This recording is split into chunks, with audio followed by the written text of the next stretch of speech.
had a really good run. We up to probably 3/4 of the way through, we were still going really well, dust free. And then there was 2 trophy trucks started behind us, so at some point they were going to catch us. And yeah, just unfortunately they caught us in the worst possible place, the thickest dust. So yeah, once they come up on the rally safe, we let one past, and then it was pretty bad dust. And then a couple of Ks later, the next one came, and we decided to stop and let him go past just to try and settle the dust quicker. 200 behind, isn't it? Yeah, he's catching now. 200, 9 left tight, 6, 100. Probably better off pulling over and letting him go past. Yeah. Because then we'll get less dust. Yeah. So this is a 9 right short. 9 right short. Go. 9 right short.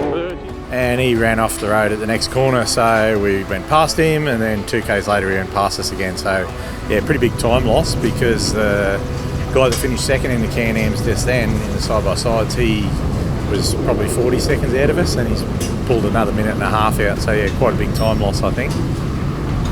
Apart from that though, the first 3/4 of the run going very, very fast. Yeah. I think we would have been in the top 3. So it doesn't show that now, but the main thing is we had a good run.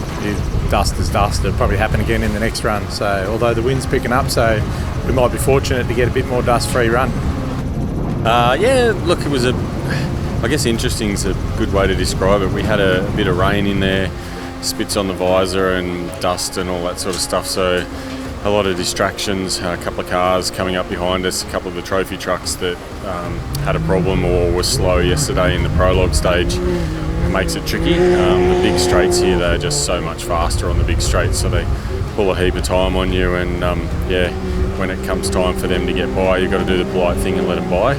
But you just chew dust for a while, so it made it even harder by the fact it was raining at the time. So yeah, that's it, but that's off-road racing, isn't it? We don't come here to go round and round in circles on tar, and it's not always glamorous. I thought it was good fun. I think it's my first time here. I wasn't here last year's event, so that was my first lap at speed on the track.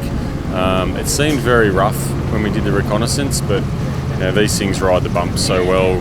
I think we're pretty happy with the setup of the car. We were going to raise it for this afternoon, thinking the course would be quite chopped up and we might need a little bit more ground clearance, but we didn't crash out in the front at all over any of those ruts and dips and things like that. So I think setup wise we're pretty good.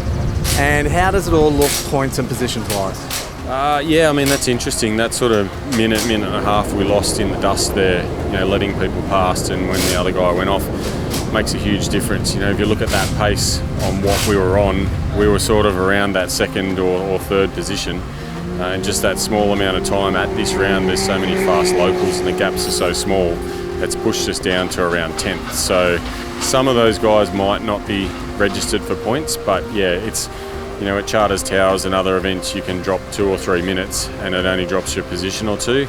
In that heat there, with everyone still in it being the first heat, we haven't fared too well in the points, but it's always a maths game at the end. We'll just see how they accumulate. But it would have hit us quite hard with just that small gap there. That's all right.